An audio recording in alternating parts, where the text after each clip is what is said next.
Get this and get it straight. Crime is a sucker's road, and those who travel it wind up in the gut of the prison of the grave. This time I took a beating and gave one. The man who lived in the dock was afraid. Someone I never got to meet was murdered, and a knife-wielding crab was destroyed. All because a girl who hated the water took a boat ride in old Mexico. From the pen of Raymond Chandler, outstanding author of mystery, comes his most famous character and crime's most deadly enemy as we present The Adventures of Philip Marlowe.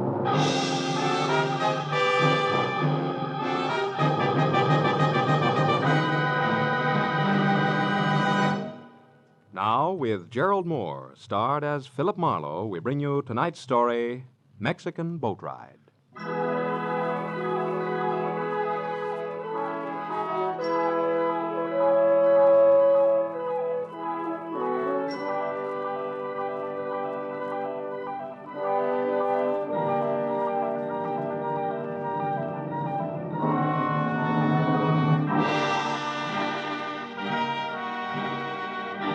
It was a rare morning, clear and clean.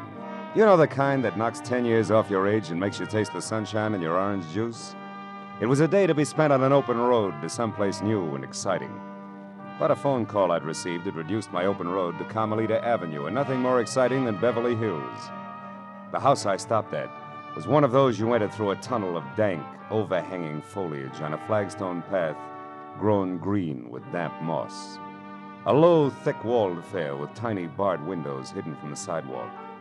I pressed the bell, and a moment later a sallow housekeeper opened the door with what seemed to be a last ounce of strength. She squinted at my card and beckoned me inside. I followed her down a dusky corridor to a heavy closed door, where she signaled me to wait. The air in the house smelled thick and stale. When she came out again, she held the door open for me and motioned me into a room full of darkness. It became nearly complete when the door clicked shut behind me. All I could see was the vague form of a man in smoked glasses propped up on a bed across the room. There's a chair beside you, Marlowe, if you care to sit. Oh, thanks.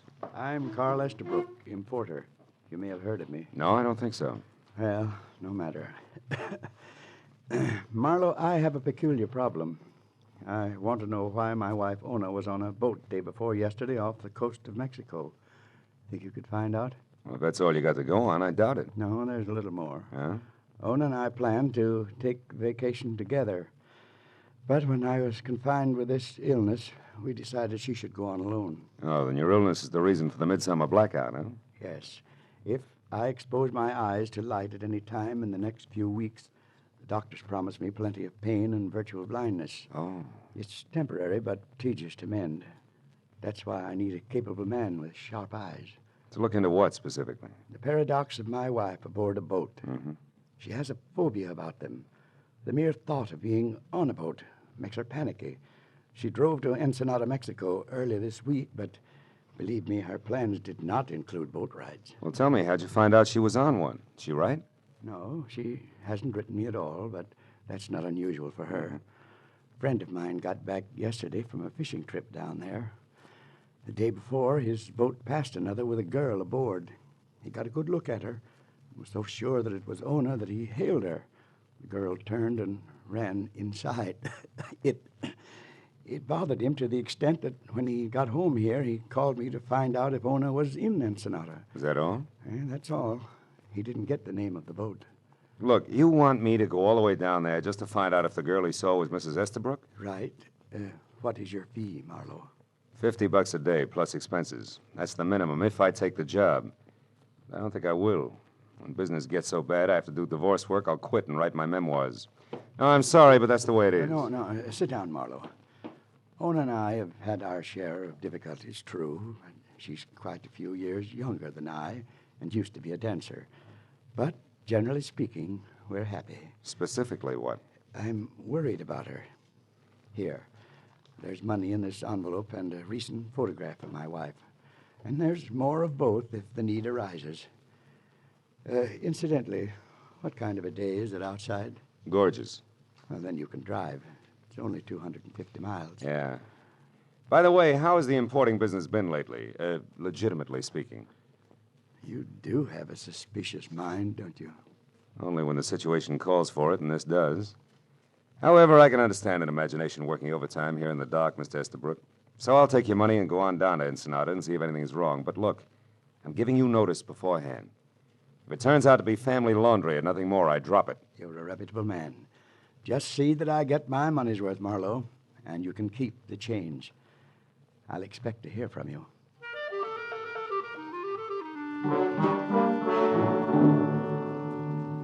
When my eyes adjusted to the dazzling glare outside, I looked in the envelope and picture of an impish, dark-haired woman and 5 $100 bills. For the first time, I realized what Estabrook had meant by keep the change. But it didn't help my attitude even a little. By 2 o'clock, I was on the road south. A late lunch in La Jolla with an old friend, a routine baggage inspection at the border, and then 70 twisting miles of lonely road brought me to Ensenada, just as the Mexican sun dropped into the sea. I drove past the piers and canneries at the edge of town, and then along the curving shore to the only hotel elegant enough to meet the demands of the woman I figured Ona Estabrook to be. After I'd gotten a room and cleaned up, I went to the desk and asked for her. She was registered, had number 74, and at the moment was out on the patio. All of which sounded ridiculously normal. And I thought again of an imagination at work in a dark room back in L.A. I thanked the clerk in crippled Spanish and turned in time to catch the end of a long, cold stare from a pair of frog-like eyes that bulged out of an otherwise handsome head on a man in a gray gabardine suit. I didn't think my language had been that bad. But when Popeye followed me out onto the patio, I wasn't too sure. There was no mistaking Ona Estabrook. She sat alone at a table in the far corner, a tall, minted gin drink in front of her. So I put on my best tourist-type smile and walked over. Well, Ona Estabrook, this is a pleasure. Enjoying your visit? Why, yes, very much, but I don't think I... Know me? Oh, of course, you wouldn't remember. My name's Marlowe, Philip Marlowe. No, I'm sorry, Mr. Marlowe, but You were a dancer, weren't you? Before your marriage, I mean? Well, yes, I was a dancer, but you'll have to excuse me now. I'm expecting a friend. I hope you don't mind. Oh, well, just one thing then, Mrs. Estabrook. Would you mind telling me why you were out on a boat day before yesterday? A boat? Mm-hmm. Why do you ask that? Because you hate boats. You have a phobia about them. And yet you were seen aboard one just 2 days ago. How come? Well, how clumsy of me. I've spilled the drink all over my skirt. Excuse me. I'll have to change. That maneuver was as subtle as a bulldozer at work. When she spilled her drink, it was done desperately, and fear sent her running for the exit. I turned to follow her as she left the lighted patio and headed down a dark arcade. But a gray gabardine suit and a pair of Popeyes slid out of a chair and beat me to it. I waited until their footsteps faded, which said they turned a corner. Then I started after them. It was strictly follow the leader, but I didn't realize how many were playing the game until a knife point stung at the skin at the soft part of the back about kidney high. Stop, senor, and don't cry out. Don't even say ouch. I turned and saw a mottled red face, ugly on a squat, long-armed body. The ivory-handled knife in his hand could have clipped my spine in one easy thrust. You got a car here, senor? Come on, I speak English good. You got a car? Yeah, I got a car. What's it to you? I am Haiba, the crab. It's lots to me. What's Let's your pitch, go. Buster? Come on, tell me. Martinez says for me to keep a sharp eye on things, to be sure something is not wrong. It looks to me like something is wrong with you, senor. Who's Martinez? You going to play possum, senor? This one is your car, huh? All right. Yeah. Okay. I take first your one. Now, please to get in. You gonna drive. Believe it or not, you're making a big mistake, Krabby. Besides, what if I don't want to drive? Oh, you better want to drive, gringo. Or I kill you right here. Go on, drive. Ándale.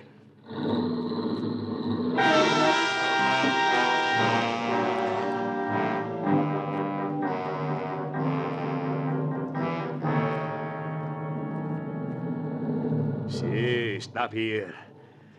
And now we get out. It's nice and quiet here on the beach, no? Walk over there to that old adobe wall. We're gonna have a talk there. It's gonna be dull, Buster. We've got nothing in common. Please, senor, don't make it hard on me. I don't know why you gotta come and mix everything up again when time is running out. Why did you come? I needed new huaraches. Look, senor, you think I'm ugly? You're no beauty, Crab, let's face it. See, and I can act even uglier. Maybe I could go on the radio and make a big hit, no? Or maybe I make the big hit on your face. Oh! Don't try something, senor, or I kill you with your own gun. Now, the truth. You spoke to the senora about the boat. Why? I forget. Oh! Who are you, senor? Private detective named Marlowe. Oh, a private detective. Who are you working for? Dolph Bentley? I never heard of Dolph Bentley. Who's he? You're lying. The senora knows him. I heard her say Dolph Bentley won't make it tonight. Yeah, he's lucky. See, I tell you something else. He better not make it. Martinez is going to do business with one man only tonight. Now, you want to say something? No? Then I'll say it. You take what's going to be left of your face back to Senor Bentley until you get out of Ensenada and don't come back. Understand? Oh! Hey.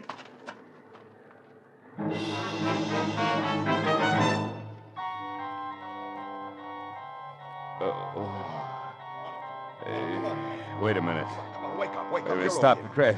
Come on. Who are you? Wake Oh, up, it's Sam. you. I'll kill you. Wait. Hey, take it easy, will you? You're in good hands now, Marlowe. I'm a fellow American. Oh. You know, you're pretty lucky, you know that? I am? Oh, sure, yeah. Where'd my pal go? Oh, him? Oh, I chased him off. You know, it's a wonder he didn't put a knife in you. These Yeah. fellas are mean with knives. This guy was no slouch with a gun butt either. Hey, where'd you come from anyway? Oh, down the beach a ways. I just finished working on my boat, and I was taking a walk, and I heard the commotion, came over to see about it. This guy was beating you up, so I yelled and started for him, but he ran. Oh, is that right? Mhm. I'm glad somebody stopped him.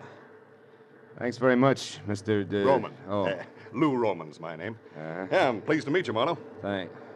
You know me? Well, yes, I took the liberty of looking in your wallet to see that devil had robbed you. Oh. It doesn't seem so, though. Yeah, I guess I got here just in time. You're a private investigator, I see.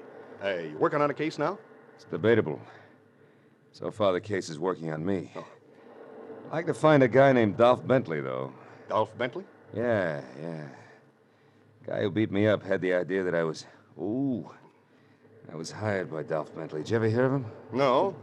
No, and I come down here every year to fish, too. Know a lot of folks around here, but I never heard of that one before. Why are you after him? Well, he's tied up in some way to the Crab, who seems to work with another guy named Martinez, who in turn is going to do some business of some kind tonight with somebody other than Dolph Bentley. I don't know. And it's all connected for some screwy reason with a woman who took a boat ride the day before yesterday. Well, what about that? The woman being on a boat, I mean. Oh, well, she can't stand boats. She's afraid of... Oh, my head. Wait. Here. Thanks. I better get you some first aid right Yeah, away. it's a good idea. Holy smoke, my car. Now, relax. It's right over there. Come on, let me help you up. All right. Easy now, easy. That's it. Now, I'll drive you. Where are you staying? At the hotel, huh? Yeah. Thanks, good. Roman. I'm still dizzy. Easy, I got you. I got to get back there. I got to find that girl, because she's up to her hairdo in a very nasty mess. Listen, Marlowe. Huh? If I can help in any way, let me know, will you? You know, us Americans have to stick together in a place like this, right? That's it. Come on, let's go. Easy now.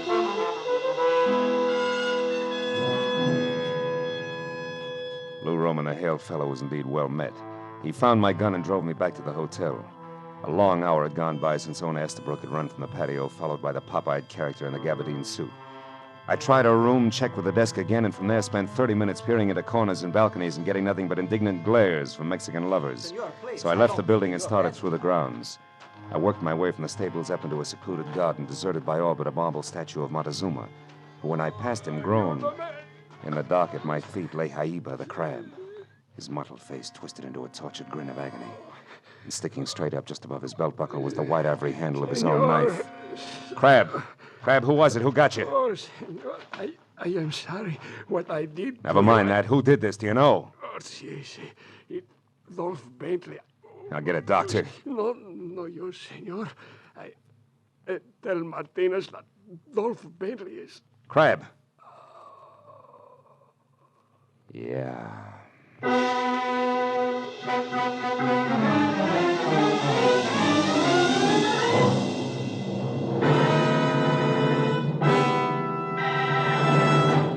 In just a moment, the second act of Philip Marlowe. But first, when you're 65, if you have worked in business or industry, Call any office of the Social Security Administration for information about your old age and survivor's insurance. The account number that appears on the Social Security card identifies your wage account. The amount of retirement and family insurance that may be payable is set by this account. Now, with our star, Gerald Moore, we'll return to the second act of Philip Marlowe and tonight's story, The Mexican Boat Ride.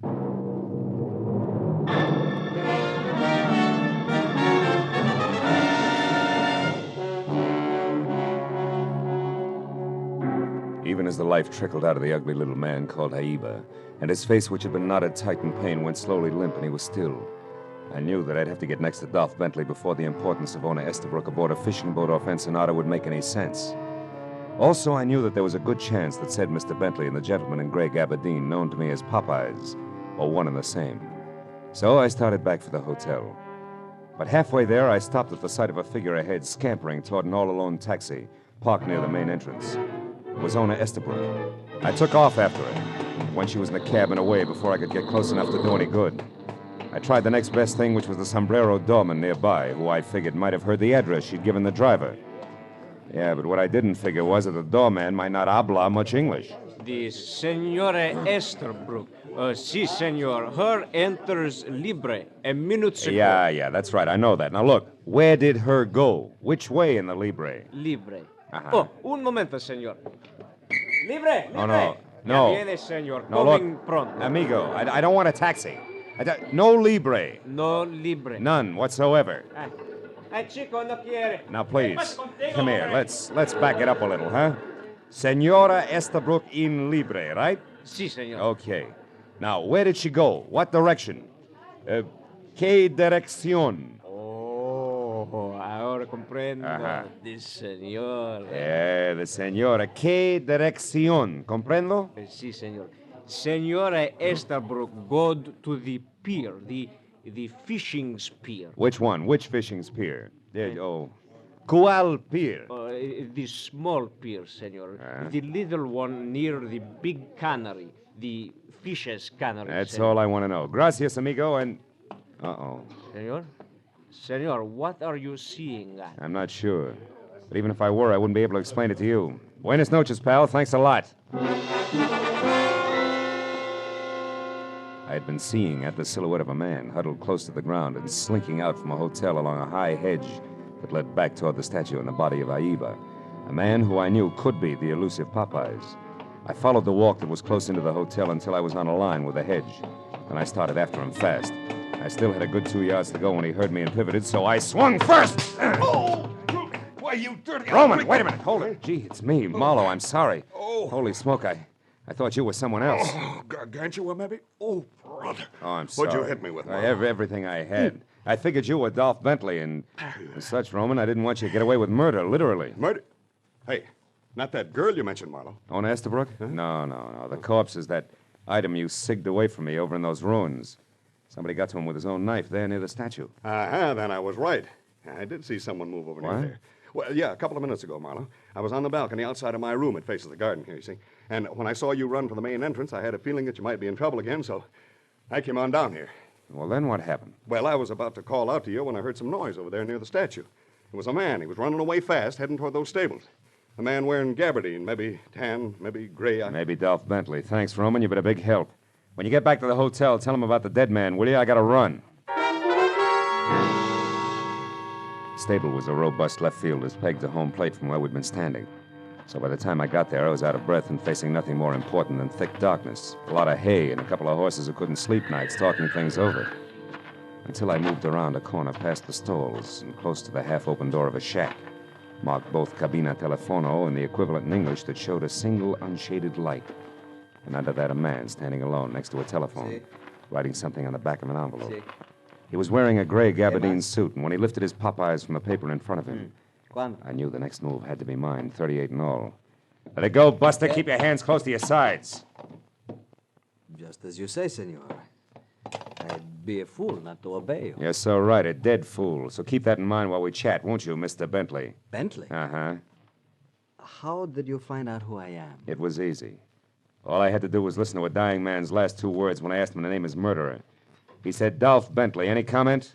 Yes, you know a lot, senor. Don't resent it, friend. I learned it all the hard way. Don't move, Bentley. I was only changing my position, senor. Which will be prone if you try it again. Now, what do you know about this whole mess and an American girl named Ona Estabrook, who I figure is no mobster? Nothing, senor. You're a liar, Bentley.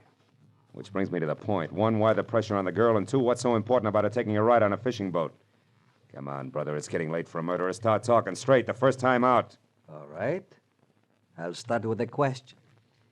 Senor, how does all this concern you? You gain a percentage if the smugglers are not interfered with, perhaps? We were talking about the girl, remember? Yes, I remember. But you see, senor, I have little to offer on that score. How little? A single observation. In your country, senor, people who do not mind their own business are called nosy. Here in Mexico, we have another term, asno. Which means what? Jackass, senor, who, unlike the cat, cannot see in the dark. But can try his best, Bentley. No gun, senor. Okay, amigo, no gun, but this. Asno.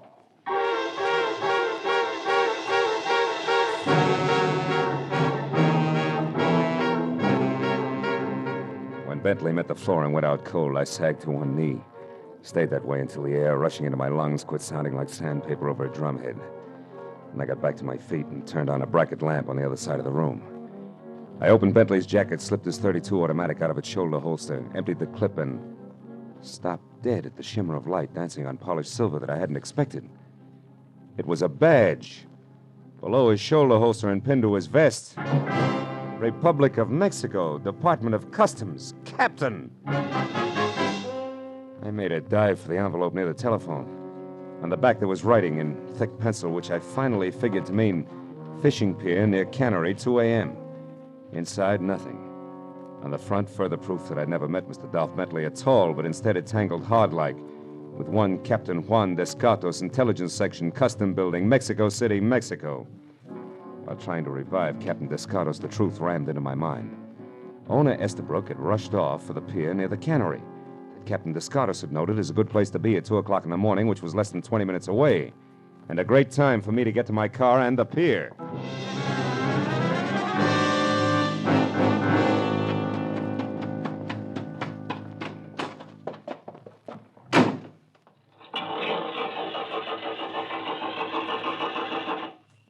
It won't work, senor. Yeah, you're a bright boy, thanks. Welcome. Do you like the job on the car, senor?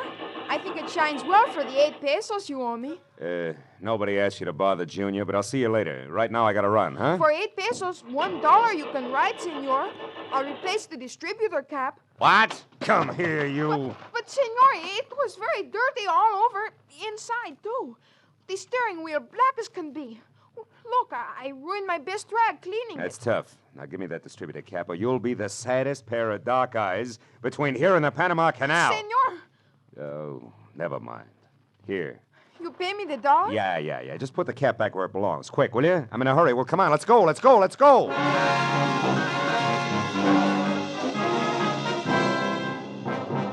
The precious 60 seconds ticked off before I was out of the parking lot and driving fast toward the fishing pier near the Cannery, where I knew I was finally going to get next to Dolph Bentley and, if I made it in time, prevent another murder. When I screeched to a stop away from the pier, piled out of my car, and ran the length of the oil-soaked planking to where a single boat was making ready to cast off, I saw one of the two persons aboard the small ketch was Ona Estabrook. The other was Lou Roman, hearty American fisherman. When I stepped aboard, our hunch hit me right between the eyes.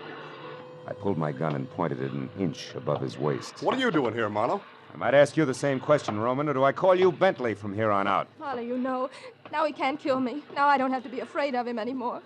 Oh, Marlo, thank goodness you got here in time. Yeah, hooray. The Marines have landed in the form of a private eye. Cut it out, Bentley, and don't move. Oh, no, what do you mean about being afraid? What's your connection with this fisherman here? Well, it was an accident, Marlo. A mix-up in our baggage. Lou Roman and I both happened to stop for customs inspection at the border at the same time, and our suitcases were switched. I didn't notice it at the time, but when I got to the hotel, I discovered the mistake and went to Roman's room to correct it. But instead, you found Bentley here posing as Roman, right? Yes. He killed him, Marlo. He told me he did. That's a dirty lie. Roman's all right. He's in Chicago. No, he's not. He's dead. You killed him.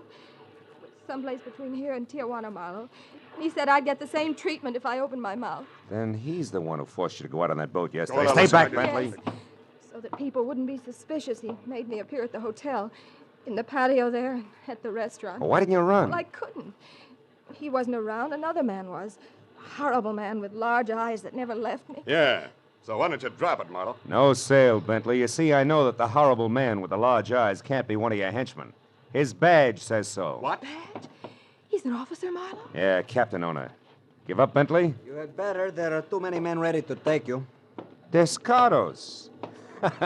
Where'd you come from? Oh, I have been here quite a while. But your story was so interesting, I just couldn't interrupt.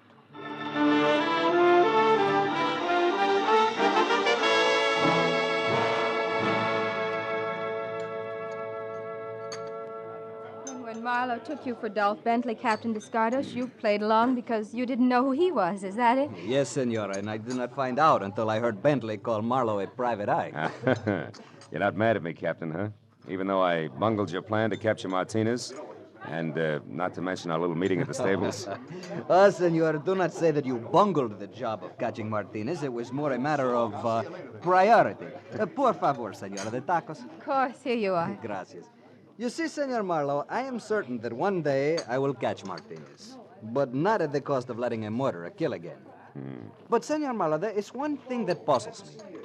The murder of the one known as Jaiba. Oh, Martinez henchman. Well, you see, Captain, he knew that a man named Dolph Bentley was mixed up in this because he'd overheard Ona and her keeper, then called Lou Roman, talking about him. He wanted to know more. Also, he couldn't figure who I was. So he beat you up? Correct. Bentley, of course, only saved my life because it was an easy way to find out just how much Jaiba did know, after which he got to him. Enough? Not quite, senor. There is still one thing. How did you know that Lou Roman was actually Bentley? On a hunch, Captain. And by positive identification from you, Ono, when we were on the boat. But now it's my turn. I got a question for you, honey. Have you had enough vacation? Uh-huh. As a matter of fact, Marlowe, I wired my husband just before we came in to eat. Oh. I said the change did in your world of good. Be home tomorrow to stay. Love always. Well, Captain, will you pass the tacos, please? They're awfully good, really.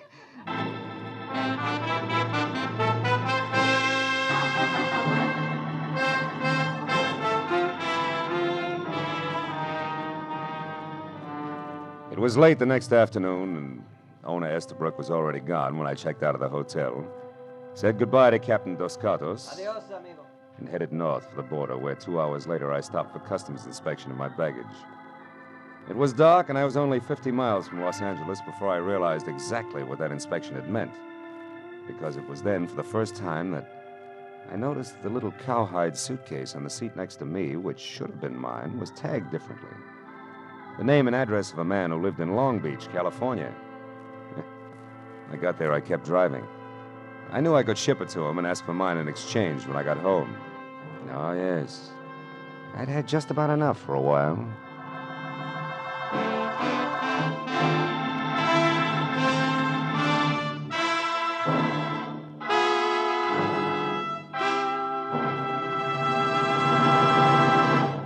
The Adventures of Philip Marlowe, bringing you Raymond Chandler's most famous character and crime's most deadly enemy, star Gerald Moore, and are produced and directed by Norman MacDonald. Script is by Mel Donnelly, Robert Mitchell, and Gene Levitt. Featured in the cast were Mary Shipp, Harry Bartell, Nestor Paiva, Bill Boucher, Ralph Moody, Bill Shaw, and Jerry Farber. The special music is written by Richard Arant. Be sure and be with us next week when Philip Marlowe says... It started with death on my doorstep and got worse when I lied to a sympathetic bull, was pistol whipped by a gorilla with dimples, and fought with a kitten on the Keys. And it might have gone on that way all night if I hadn't been helped by the king of the beasts.